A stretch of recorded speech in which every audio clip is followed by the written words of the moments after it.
a Mercedes GLE size, all electric. Now it is available. Here it is, the Mercedes EQE SUV.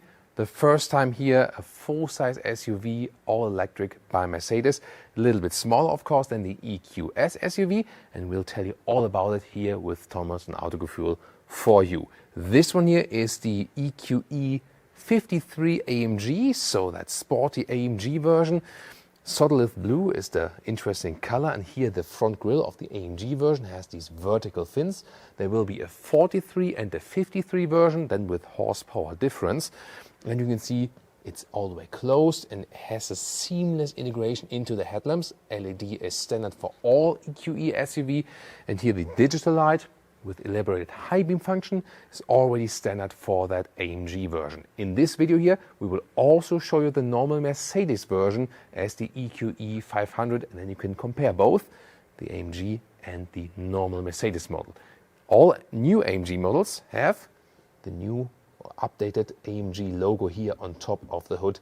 That's another thing you can directly differentiate. Two big technology highlights for the EQE SUV, which will also have massive impact on the other electric models like EQS SUV, EQE sedan, EQS sedan, because the EQE SUV will introduce a heat pump now, finally. You might remember in earlier reviews of the EQE and the EQS sedans, I was saying like it needs a heat pump. And I was also telling the Mercedes engineers that, and they said, we can also do without, it's efficient enough. No, it wasn't. In winter you had like range drops to like half of the range.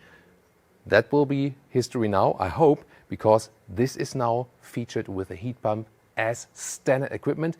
And I suppose they will also update that to the other electric models, then maybe with a model year change or with a facelift or so. Second biggest technology highlight is that you now can basically have a clutch on the front axle for the front electric motor if you have the all-wheel drive version.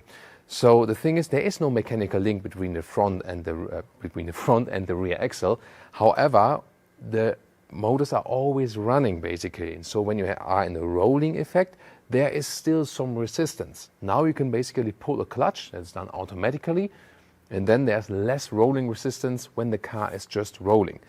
The heat pump itself will, get you already some efficiency gains, especially in wintertime. This effect in here with the clutch on the front axle for the front motor supposed to bring you some 10% of efficiency gain. So we can calculate that this will easily score some 500 kilometers or 300 miles of range. With this 91 kilowatt hour battery net, there's just this one available. Under the hood also the HEPA filter if you went for that one. Therefore, the only thing you can open is this wiper opening here at the side. You cannot open the hood, it is just done for servicing. Wheels come from 19 to 22 inch. The AMG version here, 21 or 22 inch then, huge definitely. You can also get special brakes for this one. And the suspension setup also varies a little bit. The EQE SUV would usually come with adaptive dampers as standard, optional and air suspension, or which is then also standard for the EQS SUV in the AMG version, and then it also has a stiffer setup, but they have the same height. Interesting door steps here, or the side steps here.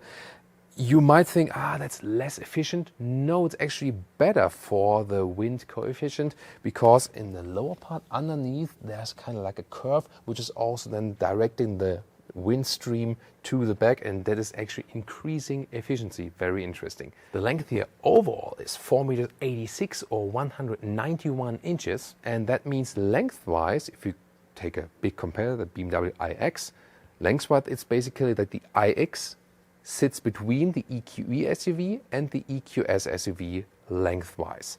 This one here, wheelbase-wise, by the way, has the shortest wheelbase of the Mercedes EQS setup. So this one has a shorter wheelbase even than the EQE sedan, supposed to making it more agile. And if you want to have, let's say, an even shorter faked wheelbase, it comes with rear axle steering. For the normal version, that's an option. Here for the AMG version, it is standard.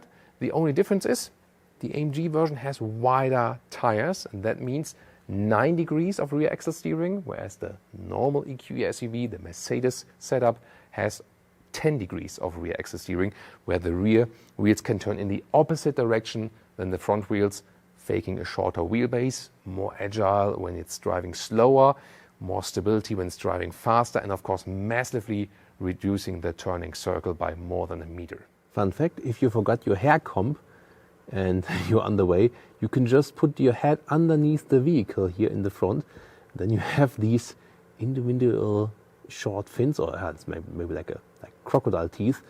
Well, the reason for that is these here also help increase the wind efficiency because the air is also better channeled alongside the wheel and there's less turbulences. Yeah, looks funny, but brings more efficiency. So you start with the EQE SUV 350, rear electric motor only, then the EQE SUV 500, all-wheel drive, one electric motor in the rear, one in the front, then the 43 AMG, and then the top model here, the 53, which has hardware changes then, so stronger electric motors, or they're upgraded hardware-wise, both rear and in the front. You will in most situations remain with a rear wheel bias, especially when you go into a sporty driving mode that you have, because the stronger electric motor is also always the one in the rear when you have an all-wheel drive version. Interesting, by the way, here, this curled design of the rear lamp signature in EQE and EQE SUV models, there are like 4 curls. In the EQS and the EQS SUV, there are 5 curls here, so they differentiate that a little bit. Light strip goes all the way through, seamless design. The AMG version then here has a sportier visual part and lower part, also the high gloss black as the contrast in here. The acceleration figure here for the top model, the EQE SUV 53 AMG or Mercedes AMG 53, 3.5 seconds in the acceleration figure. And yeah, you already heard that talking about naming. I also struggle myself, and I think also when you think about like you Google it or you put it in a YouTube search, I think it's a huge problem if you just put EQS SUV, EQE SUV. I would have given them separate names, then you can search for them, find a review of them. Now there will always be messing, it's EQE or the EQ SUV. You know, it's like saying, hey, there's the Mercedes E-Class SUV. No, they named it GLE for a reason, you know. So what's your take on that? Looking forward to your comments. And recharging with the 200 kilowatt peak, DC charging at a good charging station, then 10 to 80% state of charge in around 30 minutes. Key fob, really good quality here with AMG logo then in the AMG version. Flush door handles are standard for the AMG model or an option for the other ones here. You can grab it in there, and when you close the vehicle, you heard that? It's like an AMG goodbye sound. Well, then the door closing sound is mediocre, I would say. Inside of the doors, this is a so-called neotex material. It's like a mixture of microfiber and neoprene. It's really cool, actually. Then here you have a soft touch leatherette article, ambitex. Nice ambient lighting around this area, but a lot of hashtag capacitive BS buttons. For example, these here do not move. They don't give you a real feedback. And there's more of that, for example, than here also in that vehicle. This is the AMG interior. We'll also soon show the electric art interior and the AMG interior here. Yeah, you see it's really dark black seats. These are the sport seats with stronger accentuations and also this kind of separate head restraint. They are also available then with Dynamica microfiber on the inside. That would be possible here, for example. Cool is the steering wheel here with microfiber and carbon fiber. And this one is at the moment animal skin, but it will also come in leatherette. So this would then later be an animal skin free steering wheel. It is also then possible with the AMG line or AMG version. Seating position, you sit a little bit more upright than, for example, in the EQE sedan. So this SUV building style definitely has a positive effect. I cannot recommend the sport seats. They are really tight, and especially for tall people like 189 or 6'2".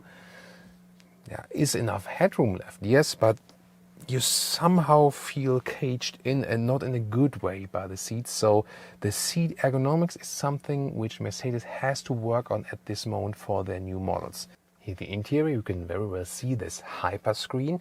It is standard for the 53 model, otherwise it's an option, and I would not go for it optionally. Huge glass here, otherwise you would just have the vertical screen here, and when you start up, it looks of course amazing. But the other simple solution with the smaller vertical screen, to me, is actually easier to control, and you don't need so much screen. And here also the passenger screen, you don't really need that. I love the ambient lighting, that looks cool. And you also have, for example, here this effect when you use the AC, put it colder or warmer, then you have this very, very nice temperature flow effect, for example. So that's very impressive, definitely. And the AMG model also has some special features in the interior. First of all, visually, I mean, here we have, for example, a carbon fiber decor that is then less black piano like I use at least there. And then, for example, we can have this special dynamic select with special AMG gauges. I would say let's take a closer look at that.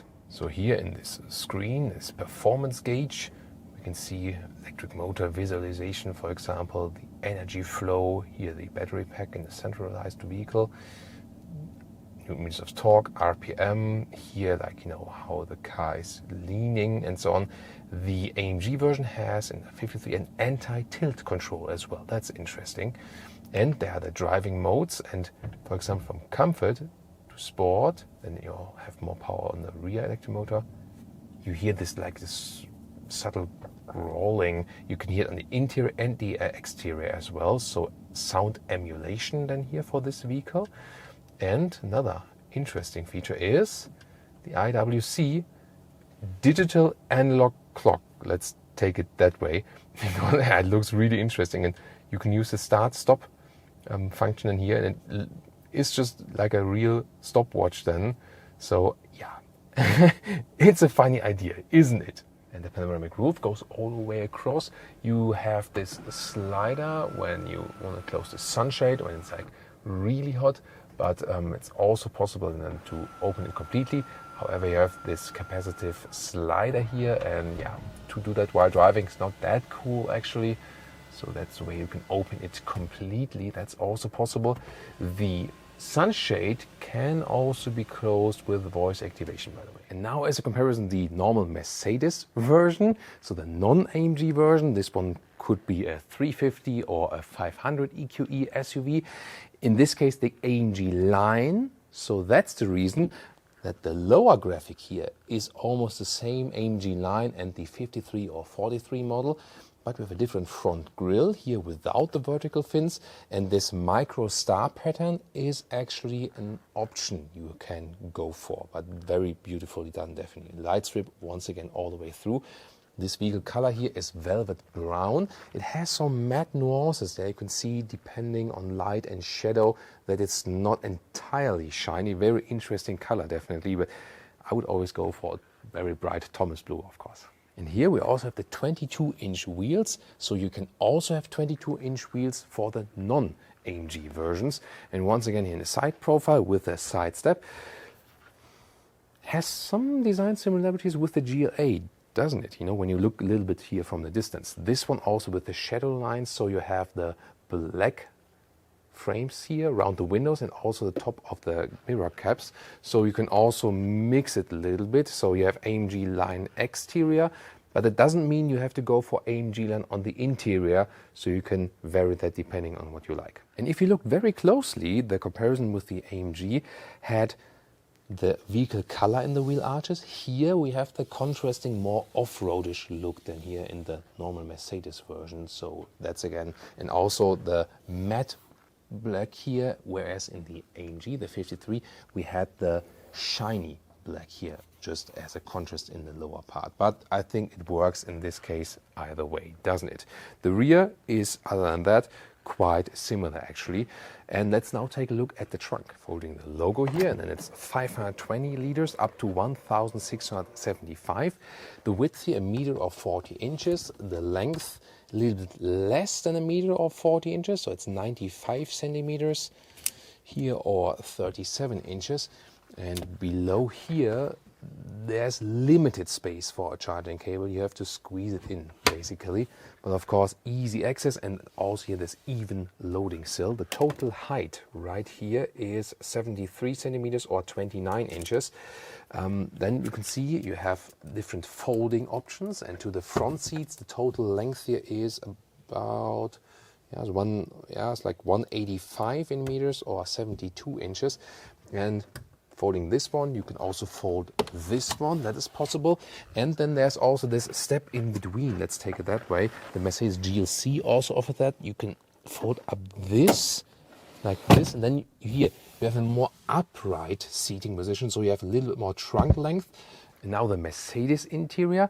So as I said, only because you picked AMG exterior doesn't mean you have to go AMG interior. So this is the electric art interior or the base interior. And here they picked a bright styling. You can go for different colors. And very important is, these are the animal skin seats here at this moment. But it's really important that the Eqe SUV starts animal-free with Artico seats. So this would be, similar in the surface, would also feel very soft, but different stitching then, and would be available in an animal-free Artico or the high-grade leatherette MBTEX surface in gray, black, and also in a beige style. So you can have different colors there. They increased the offerings there to reduce the use of resources, also better for animals and the environment. And if you now think about, like this plastic or oil use, it is, when you really, put it all together from cradle to the later recycling, less resources, less oil, less pollution for the whole environment if you go animal-free on the interior. That is just scientific fact. It's not about opinion, yes or no, actually. So here in this comfort seat, by the way, so this is also this comfort seat form, whereas we had the sport seat in the AMG version. This one feels a little bit more open and is definitely more comfortable. This is also a lovely interior choice here. Here it's a matte wood and then this microstar pattern. So this is actually, really sophisticated. It takes a lot of work to create it in that way. When we slide it open here, by the way, they are cup holders and you can press them, but they do not hold bottles properly tight, especially if they are glass bottles or so on. We know them from the EQS and EQE sedans, and yeah, they are indeed not ideal. Inductive charging, but here 2 USB-C chargers, and then if we close it again, there is once again more of this hashtag capacitive BS. And it's one button. And I really think about, why would they do that? Like, normally if I press here or here, it's one button. Doesn't that look cheap and feel cheap? I have no idea how they can do that. So it might look fancy and clean, but then when you touch it, it's not that great. I love, however, this split armrest opening. That's actually quite cool. So, and then 2 more USB-C chargers, and wow, that's a lot of space there. And here on the passenger screen, you can also have some personalized background pictures. Really beautiful, isn't it? When you actually open the vehicle, there is a sound emulation of this, like, ooh, it's an electric spaceship coming up. Let's listen. Do you hear that? There are actually speakers underneath the vehicle going like this. Ooh, welcome to the electric Mercedes world. Yeah, it's really funny. Do you like it or not? Tell me in the comments. And we have, of course, still the rear of that vehicle. And you can already see the big advantage of the SUV is, although we have a shorter wheelbase, due to this more upright seating position, we will have more legroom, and will we also have more comfort? Because you might remember, one of our biggest criticisms with the EQE sedan and the EQS sedan was that the rear seating comfort is extremely bad in these. And here in the SUVs, it's indeed way better because you have the more upright seating position, and the backrest in the sedans is really upright, and it doesn't fit to the rest of the lower bench. And here you have a better seating angle then, especially if you're taller. Also still legroom left. This is the seat as I would be driving as a tall person, and also headroom in the rear is actually no problem. I wouldn't say it's the most comfortable car ever here in the rear, but definitely way more comfortable than the sedans. also using that EV platform, no middle tunnel. Therefore, you can also sit in the middle part. It's a little bit stiff than here at the rear. No wrong ideas here. Yeah, for short waist maybe, but 5 tall adults can easily be housed here. You have a separate climate unit. In the lower part here, you have 2 more USB-C chargers. And then you can have here either like this smartphone holder, or you have to be gentle like this, and then you have more cup holders here. So overall, I really have to say, when you compare EQE, EQE SUV, EQS, EQS SUV, this EQE SUV here is the best choice. You now have the heat pump. You have this clutch or this decoupling of the front electric motor if you have an all-wheel drive version for better efficiency. You have better rear seating comfort than in the sedans. And this one is not as expensive and not as large as the EQS SUV. So to me at this moment, the EQE SUV seems to be their best offering in their electric lineup.